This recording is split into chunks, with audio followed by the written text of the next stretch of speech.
दोस्तों मैं हूं हेमंत और एक बार फिर से आप सभी का स्वागत है आपके अपने यूट्यूब चैनल स्टडी वाला पे।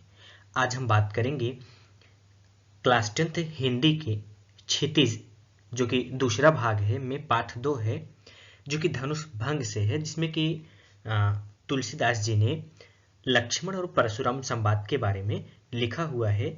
यह उस समय का वाकया है जबकि भगवान श्री रामचंद्र जी स्वयंवर के समय पे भगवान शिव जी के धनुष को उठाते हैं और वो टूट जाता है। तो उसी समय गुस्से में परशुराम जी आते हैं, और जब परशुराम जी आते हैं तो जो उनके और लक्ष्मण जी के बीच में जो बातचीत होती है उसी बातचीत को बहुत ही बढ़िया से इस काव्य में बताया गया है।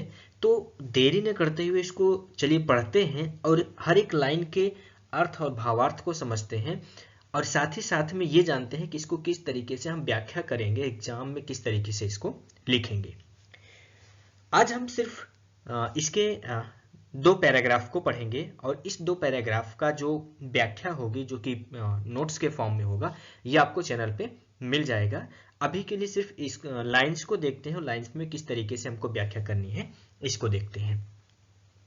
चूंकि ये दोहा है तो इसको उसी हिसाब से गा करके पढ़ा जाता है। चूंकि मैं अगर गाना शुरू करूंगा तो थोड़ा सा टाइम ज़्यादा लगेगा और बोरिंग ज़्यादा लगेगा। मैं चाहता हूं कि ज़्यादा बोरिंग और ज़्यादा टाइम ना लगे, शॉर्ट में इसका रिवीजन हो जाए। तो कहेंगे नाथ संबोधन भंज निहारा हुई है केहू एक दास तुम्हारा, आयसु काह कहीं किन मोही सुन रिसाई बोले मुनि कोही, सेवक सो जो कर सेवकाई अरि कारिन करि करी लड़ाई, सुनहु राम जय शिव धनु तोरा सहस्र बाहु सम सो रिपु मोरा, सो बिलगाऊ बिहाई समाजा नात मारे जई हैं सब राजा, सुनि मुनि बचन लखन मुस्काने बोले परशुधर ही अवमाने, अब बहु धनु ही तोरी लरिकाई कबहु न असिरिसि कीन ही गोसाई, एह धनु पर मामता के हित हेतु सुनहि रिसाही कह भृग कुल केतु हे। इसके बाद में इसमें है कि रे नृप बालक काल बस बोलत तो ही न संहार, अधनु ही सम त्रिपुरारि धनु विवित सकल संसार। अब इसकी व्याख्या को जब हम करेंगे तो व्याख्या से पहले संदर्भ लिखेंगे कि प्रस्तुत पद्यांश की सुललित सुपाठ्य एवं भावभीनी पंक्तियां हमारी पाठ्य पुस्तक क्षितिज 2 के पाठ 2 धनुष भंग और लक्ष्मण परशुराम संवाद से लिया गया है, और इसके रचनाकार गोस्वामी तुलसीदास जी हैं। प्रसंग में लिखेंगे कि इस काव्य में परशुराम जी और लक्ष्मण जी के बीच में जो वार्तालाप हुए हैं उसी वार्तालाप को बताया गया है। अब इसके बाद में हेडिंग डालेंगे व्याख्या की, और व्याख्या में देखेंगे कि नाथ संबुधन भंज निहारा हो ही केहू एक दास तुम्हारा। अब इसको थोड़ी सी स्टोरी समझते हैं। जब शिवधनुष टूटता है तो परशुराम जी आते हैं और परशुराम जी तेजी से पूछते हैं, यानी कि गुस्से में आकर के पूछते हैं कि यह शिवधनुष किसने तोड़ा। तो उस पे लक्ष्मण जी जवाब देते हैं कि नाथ संबोधन भंज निहारा ओ होई है क्यों एक दास तुम्हारा। कि नाथ संबोधन यानी कि ये शंभु अर्थात कि भगवान शिव यानी कि शंकर के धनु यानी कि धनुष को भंज निहारा यानी कि तोड़ने वाला कौन है। तो उस पे लक्ष्मण जी जवाब देते हैं कि हुई है क्यों एक दास तुम्हारा। जब परशुराम जी को इतना क्रोधित देखते हैं तो लक्ष्मण जी कहते हैं कि हुई है क्यों एक दास तुम्हारा, कि आपका कोई एक दास होगा हे नाथ, कोई एक आपका दास ही होगा जो इस धनुष को तोड़ा है। इसके बाद कहते हैं कि आयसु काह कही किन मोही, आज्ञा दीजिए आप मुझसे क्या कहते हैं। अर्थात कि लक्ष्मण जी फिर कहते हैं कि परशुराम जी से कि आप आज्ञा दीजिए, यानी कि आपकी आज्ञा क्या है या मुझसे क्या चाहते हैं। तो फिर उनकी इस बात को सुनकर के सुनि रिसाई बोले मुनि कोही। तो फिर कोही कोही का मतलब कि गुस्सा होते हुए क्रोधित होते हुए यह सुनकर के वह मुनि अर्थात कि परशुराम जी कहते हैं कि सेवक सो जो कर सेवकाई अरि करनी करी लड़ाई। कहते हैं कि परशुराम जी कहते हैं कि सेवक सो जो कर सेवकाई, सेवक वो होता है जो कि सेवा करे, अरे करिन करी करी लड़ाई, सेवक का काम लड़ाई करना नहीं होता, अर्थात कि वह कहते हैं कि शत्रु का काम उसे नहीं करना चाहिए, जो सेवक है उसे सेवा ही करना चाहिए, दुश्मन वाला काम करना नहीं चाहिए।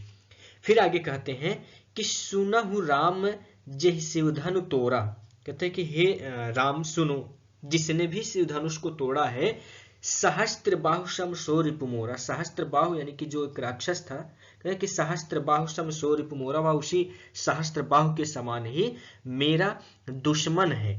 जो इस शिव धनुष को तोड़ा है वह सहस्त्र बाहु के समान ही मेरा शत्रु है, मेरा दुश्मन है। फिर आगे कहते हैं सो बिलगाऊ बिहाई समाजा, नाता मारे जई है सब राजा, कहते हैं कि सो बिलगाऊ बिहाई समाजा, अब जिसने भी इस शिव धनुष को तोड़ा है वह इस समाज से अलग हो जाए। समाज से अलग होने का मतलब उनका तात्पर्य यह था कि वहां पे जितने भी लोग इकट्ठा हुए थे, कहें कि उन सभी लोगों में से जो शिव धनुष को तोड़ा है वह अलग हो जाए, अन्यथा न तो मारे जई हैं सब राजा, अर्थात कि यदि ऐसा नहीं हुआ तो यहाँ पे उपस्थित सभी राजा मारे जाएंगे। चूंकि स्वयंवर जब चल रहा था तो वहां पे सभी एक से बढ़कर के एक राजा लोग आए हुए थे। तो फिर क्या है, अगली लाइन में कवि कहते हैं कि सुनि मुनि वचन लखन मुस्काने, बोले परशु रही अवमानी। सिर्फ फिर कहते हैं कि मुनि के वचन यानी कि परशुराम जी कहते हैं मुनि के मुख से इस तरीके की वचन यानी कि वाणी को सुन करके लक्ष्मण जी मुस्कुराते हुए कहते हैं कि बोले परशुधर ही अवमानी, यानी कि परशुराम जी की अपमान करते हुए, अवमानना करते हुए, मुस्कुराते हुए कहते हैं कि बहुधनु ही तोरी लड़काई, कबहु न असिरिस कीन्ही गोसाई। कहते हैं कि बहुधनु ही, धनु का मतलब कि धनुष, तोरी लड़काई, लड़काई का मतलब कि बचपन में, कि हे मुनि बचपन में तो हमने ऐसी बहुत सी धनुहियां तोड़ डाली, यानी कि बहुत से ऐसे छोटे छोटे धनुष को हमने तोड़ दिया है। कबहु न असिरिस कीन्ही गोसाई, लेकिन गोसाई यानी कि आपने तो इस तरीके से कभी भी गुस्सा नहीं किया, ऐसा कभी भी आपने क्रोध है नहीं किया। अब यह धन पर ममता के ही हेतु, अशुन ही रिसाई कह भृग कुल केतु।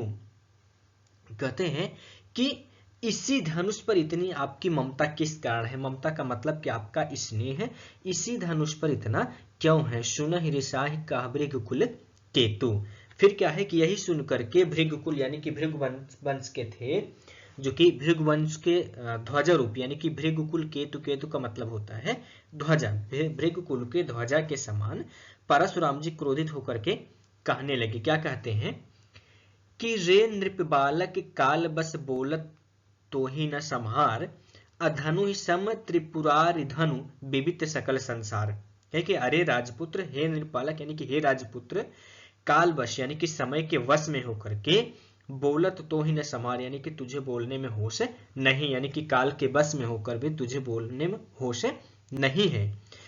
अन धनु सम त्रिपुरारि धनु विविध सकल संसार, विविध सकल संसार यहां से अर्थ लेंगे तो समझ में आ जाए। कहते हैं कि सारा संसार विविध यानी कि विख्यात है कि यह धनुष शिव जी का है, धनु ही के समान नहीं है, यानी कि धनु ही समान त्रिपुरारि धनु, यानी कि त्रिपुरारी का मतलब कि भगवान शिव जी का धनुष उस तुम्हारी धनुहि के समान नहीं है, जिसके बारे में तुम कह रहे हो कि तुमने बचपन में तोड़ा था। यह सभी संसार जानता है कि यह भगवान शिव जी का धनुष है। तो ये रहा एक पैराग्राफ की व्याख्या। एक बार फिर से शॉर्ट रिवीजन करते हैं कि नाथ शंभु भंज निहारा हुई है कि युग दास तुम्हारा। जब पूछा जाता है यानी कि परशुराम जी पूछते हैं कि धनुष किसने तोड़ा, तो इस पर लक्ष्मण जी जवाब देते हैं कि हे नाथ शंभु धनु भंज निहारा हुई है कि युग दास तुम्हारा। इस भगवान शिव के धनुष को तोड़ने वाला कोई आपका एक दास ही होगा। तो फिर कहते हैं कि आय सुकह कहीं की मोही, आज्ञा दीजिए आप मुझे इस पर क्या करना है या हमें क्या करना चाहिए। अश्विनी रिसाई मोले मुनि को ही, फिर मुनि यानी कि परशुराम जी गुस्सा होते हुए बोलते हैं कि सेवक जो करे सेवकाई, अरि करिन करी करिए लड़ाई। कहते हैं कि सेवक वही है जो कि सेवा करे, यानी कि सेवक का काम सेवा करना होता है। अरि करिन करी लड़ाई, कि उसका काम दुश्मनी करना नहीं होता, यानी कि शत्रुता करना नहीं होता है। फिर आगे कहते हैं कि सुनहु राम जहि शिवधनु तोरा, सहस्त्र बाहु सम सो रिपु मोरा। हे राम सुनो, इस शिव धनुष को जिसने भी तोड़ा है, यानी कि भगवान शिव जी के धनुष को जिसने भी खंडित किया है। सहस्त्र बाहु समस्वरूप मोरा, वह सहस्त्र बाहु के समान ही मेरा दुश्मन है। अश्व बिल गाय बिहाई समाजा, इसीलिए वह इस समाज से यानी कि उपस्थित समाज से अलग खड़ा हो जाए। नाता मारे जइहि सब राजा, अन्यथा सभी राजा मारे जाएंगे। असुनि मुनि वचन लखन मुस्काने, बोल परशु धरहि यहु माने। सुनि मुनि वचन, अब जब मुनि यानी कि परशुराम जी के मुंह से ऐसी वाणी लक्ष्मण जी सुनते हैं तो मुस्कुराते हुए कहते हैं, बोले परशु धरहि यहु माने, यानी कि परशुराम जी की अवमानना करते हुए हंसते हुए कहते हैं। अवमानना का मीन्स कि वो हंसते हुए फिर कहते हैं, जब इस तरीके से गुस्से की बात परशुराम जी करते हैं तो कहें, बहु धनु ही तोरी लरिकारी कबहु न ऋषि कीनी गोसाई। इस तरीके की बहुत सी धनुष हमने बचपन में तोड़ी है, यानी कि खंडित कर डाली, तब तो गोसाई यानी कि आपने इस तरीके से गुस्सा नहीं किया। यही धनु पर ममता के ही ते हूं, लेकिन इस धनुष पर आप किस प्रकार की ममता क्यों है, ऐसा स्नेह आपका क्यों है इसी धनुष को लेकर के। तो सुनई रिसाई कहा भृग कुल केतु, जब यह बात लक्ष्मण जी के मुंह से सुनते हैं तो परशुराम जी गुस्से में यानी गुस्से में आकर के फिर बोलते हैं, जिसमें कि इसमें जुड़ा हुआ है कि भृग कुल केतु, यानी कि भृग कुल के ध्वजा रूपी परशुराम जी गुस्से में आकर के बोलते हैं कि रे नृप बालक काल बस बोलत तो ही न संहार, अधनु ही सम त्रिपुरारि धनु विवित सकल संसार। हे राजकुमार यानी कि राजा के बालक अर्थात कि राजकुमार, काल बस यानी कि समय में बध करके तुम बोल रहे हो और तुम्हें जरा भी होश नहीं है कि क्या तुम कह रहे हो। अधनु सम त्रिपुरारि धनु विविध सकल संसार, सारा संसार जानता है कि यह शिव धनुष यानी कि भगवान शंकर जी का धनुष था, यह तुम्हारी धनु ही के समान नहीं है। यानी कि जो बचपन में अभी यहाँ पे लक्ष्मण जी ने कहा कि ऐसे धनुष तो हमने बचपन में बहुत से तोड़ी है, तो वहीं पे यहाँ पे परशुराम जी जवाब देते हुए कहते हैं कि यह तुम्हारे उस धनु ही के समान में नहीं, यह शिव धनुष है। तो आई होप कि ये जो पहला वाला ये पैराग्राफ था, ये इसका व्याख्या आपको समझ में आ गई होगी। चलिए दूसरे पैराग्राफ को देखते हैं। दूसरा पैराग्राफ है कि लखन कहा हसी हमरे जाना, सुनहु देव सब धनु समाना। फिर कहते हैं कि लखन कहा हसी हमरे जाना, असुनहु देहु सब धनुष समाना, काछत लाभ हो जून धनु तोरे, देखा राम नयन के भोरे। अछुअत टूट रघुपति न दोषो, मुनि बिनु काज करी कतरोषु, अबोले चिते परशु की ओरा, रेसठ सुने सुभाव न मोरा। अब बालक बोल बधे नहीं तोही, केवल मुनिजड़ जान ही मोही। बाल ब्रह्मचारी यति कोही, विश्व विवित क्षत्रिय कुल द्रोही। अभुजबल भूमि भूप गुण कीन्ही, विपुल बार मही देवन दीन्ही। औ सहस्र बाहुभुज छेद निहारा, परसु बिलोक महीप कुमारा। माता पिता जाने सोच बस करहि, महीप किशोर गर्भन के अर्भक दलन, परसु मोर अति घोर। अब फिर क्या कहते हैं कि जब इस तरीके की बात होती है तो फिर लक्ष्मण कहा हंसे हमरे जाना, लक्ष्मण जी ने हंस करके कहा कि सुनहु देव सब धनु समाना, कि हे देव सुनिए हमरे जाना, यानी कि हमारी जानकारी में हमारी समझ में तो सभी धनु से एक समान है। सुनहु देव सब धनु एक समाना, लक्ष्मण जी कहते हैं हंसते हुए कि हे देव सुनिए हमारी जानकारी में तो सभी धनुष एक समान यानी कि एक जैसे ही हैं। का छत लाभ जन धन तोरे, अब देख राम नयन के भोरे। कहते हैं कि पुराने धनुष के यानी कि छत धनुष का मतलब छत लाभ जन धनु तोरे, कि अब ये जो पुराना धनुष तोड़ा है, तोड़ने में क्या लाभ है, हानि है। और देखा राम नयन के भोरे, श्री रामचंद्र जी ने इसे तो नवीन के धोखे से देखा था। कहे कि यह तो धनुष पुराना था, यानी कि शिव जी का धनुष था तो ये तो पुराना हो गया था। और देखा राम नयन के भोरे, लेकिन राम जी ने इसे नयन के भोरे यानी कि नवीन रूप में धोखे से देखा था, यानी कि इसको नया समझ लिया था, धोखे से ऐसा समझ लिया था। फिर छुअत टूट रघुपति न दोषु, अमुन बिनु काज करे कतरोषु। कहता है कि इसमें रघुपति जी का दोष नहीं है, तो छूते ही टूट गया, यानी कि रघुपति जी ने अर्थात कि भगवान श्री रामचंद्र जी ने जैसे ही इस धनुष को छुआ यह टूट गया। अब मुनि बिनु काज करिए कतरोषु, तो अहे मुनि आप बिना कारण ही किस लिए क्रोध कर रहे हैं। इसमें तो श्री रामचंद्र जी का कोई दोष नहीं है, क्योंकि छूते ही धनुष टूट गया। बोले चिते परश की ओरा, रे सच सुनो सुभाव न मोरा। तो फिर परशुराम जी अपने परश की ओर, परश का मतलब कि उनका जो हथियार या जो उनका वो था औजार था जो लेकर के चलते थे वो फरसा था। तो कहते परशुराम जी अपने फरसे की ओर देख करके बोलते हैं कि रे सठ अरे दुष्ट सुने स्वभाव न मोरा, तुम्हें मेरे स्वभाव के बारे में पता ही नहीं कि तूने मेरा स्वभाव सुना नहीं है। बालक बोली बधौ नहीं तो ही, मैं तुम्हें बालक जान करके यानी कि छोटा बालक समझ करके मार नहीं रहा हूं, केवल मुनि जड़ जाना ही मोही। तो क्या तुम मुझे अरे मूर्ख, क्या तुम मुझे निरा मुनि ही समझते हो, अर्थात कि एक सज्जन मुनि ही समझ रहे हो। बाल ब्रह्मचारी यति कोही, बाल ब्रह्मचारी यति कोही, विश्व विविध क्षत्रिय कुलद्रोही। कहते हैं कि मैं बाल ब्रह्मचारी लेकिन अत्यंत कोही यानी कि अत्यंत क्रोधी हूं। बाल ब्रह्मचारी अत्यंत क्रोधी हो, विश्व विविध, यह पूरे संसार में पूरे विश्व भर में यह विख्यात है कि क्षत्रिय कुल द्रोही यानी कि इस क्षत्रिय कुल को यानी कि पूरे क्षत्रिय समाज को मैंने पृथ्वी से हटा दिया था, यानी कि पूरे संसार से पृथ्वी से मैंने क्षत्रिय रहित कर दिया था। इस धरती पर क्षत्रिय बचे नहीं थे। फिर आगे कहते हैं कि भुजबल भूमि भूप बिनु कीन्ही, यानी कि अपने इस भुजाओं के बल से मैंने इस भूमि यानी कि राजाओं से, अपनी भुजाओं के बल से इस पृथ्वी को राजाओं से रहित कर दिया था। यानी कि क्षत्रिय कुल के शत्रु को विश्व भर में विख्यात हूं कि पूरे क्षत्रिय का नाश कर दिया था, यहाँ पूरी धरती से राजाओं से रहित कर दिया था। अब विपुल बार महिदेवन दीहिन, फिर उसके बाद में यानी कि विपुल बार का मतलब कि बहुत बार उसे मैंने ब्राह्मणों को दे डाला, यानी कि पृथ्वी को मैंने क्षत्रियों से रहित कर दिया, राजाओं से रहित कर दिया, और फिर मैंने उस पृथ्वी को बहुत बार ब्राह्मणों को दे डाला।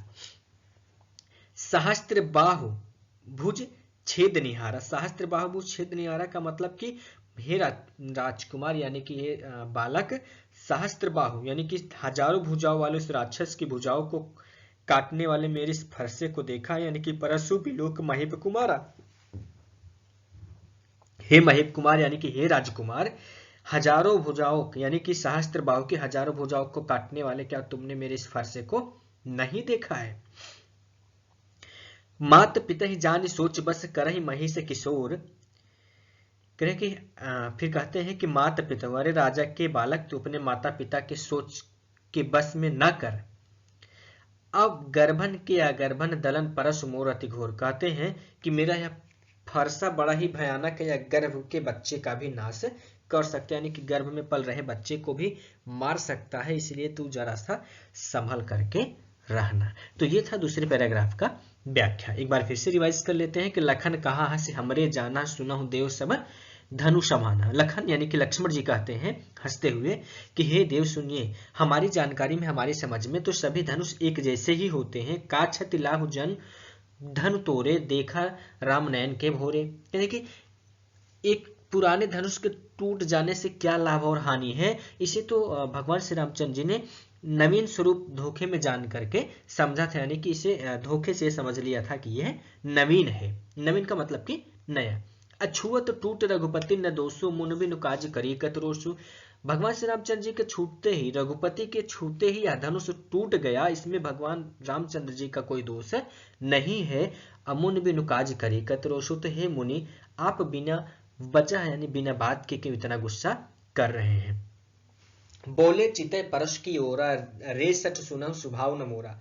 फिर जब ऐसी बात परशुराम जी सुनते हैं तो अपने परश यानी कि फरसे की ओर देखते हुए कहते हैं कि रे सठ, हे दुष्ट बालक, सुनहु स्वभाव न मोरा, तुम मेरे स्वभाव के बारे में जानते नहीं हो। बालक बोली बधै नहीं तोही, केवल मुनि जड़ जानहि मोही। मूर्ख, मैं बालक समझ करके तुम्हें मार नहीं रहा हूं, यानी कि तुम्हारा वध नहीं कर रहा हूं, तो इसमें तुम मुझे सिर्फ सज्जन मुनि ही मत समझ लो। बाल ब्रह्मचारी यति कोही, विश्व विविध क्षत्रिय कुलद्रोही। बाल ब्रह्मचारी यति कोही यानी कि मैं बाल ब्रह्मचारी और अत्यंत ही क्रोधी हूं, और विश्व विविध क्षत्रिय कुलद्रोही, और यह सारा संसार जानता है कि मैं क्षत्रिय कुल का यानी कि क्षत्रिय परिवार का द्रोही रहा हूं, क्षत्रिय परिवार का नाश करने वाला रहा हूं। भुजबल भूमि भूप बिनु कीन्ही, विपुल बार मही देवन देनी। भुजबल यानी अपनी इस भुजाओं के बल से, अपने हाथों की इस ताकत से मैंने से पृथ्वी को राजा से रहित कर दिया था कि पृथ्वी पे राजा बचे ही नहीं, सभी राजाओं को मैंने समाप्त कर दिया अविपुल बार महि देवन देने, और उसके बाद मैंने कई बार इस पृथ्वी को महिदेवन यानी कि देवताओं यानी कि ब्राह्मणों को दान में दे दिया है।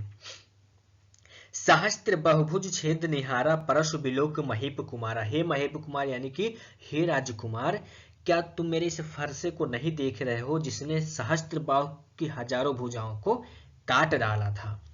मात पिता ही जन सोच बस करिस महिष किशोर, महिष किशोर का मतलब कि हे राजकुमार, किशोर का मतलब कि उस समय क्या था कि राम और लक्ष्मण छोटी उम्र के थे, किशोर उम्र में थे।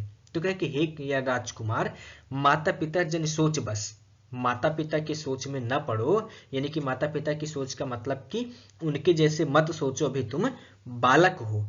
अगर्भन के अर्भक दलन परस मोरत घोरा, और तुम मेरे से परस यानी कि फरसे को जानते नहीं हो, जो कि गर्भ में पल रहे बच्चे का भी वध करने में सक्षम, यानी कि गर्भ में पल रहे बच्चे को भी मार सकता है, इसके बारे में भी जरा सा सोच लेना। अर्थात कि वो लक्ष्मण जी को एक चेतावनी स्वरूप यह समझाना चाहते थे या चेतावनी देते हुए बताना चाहते थे। तो आई होप कि ये जो दोनों पैराग्राफ थे, ये दोनों पैराग्राफ, दोनों काव्यांश आपको समझ में आए होंगे। अगली वीडियो में इसके आगे के भाग को समझेंगे और साथ ही साथ में हम टेक्स्ट में इसे आपको यूट्यूब पर प्रोवाइड कर देंगे कि जो व्याख्या है इसकी वो टेक्स्ट रूप में आपको यूट्यूब पर मिल जाएगी।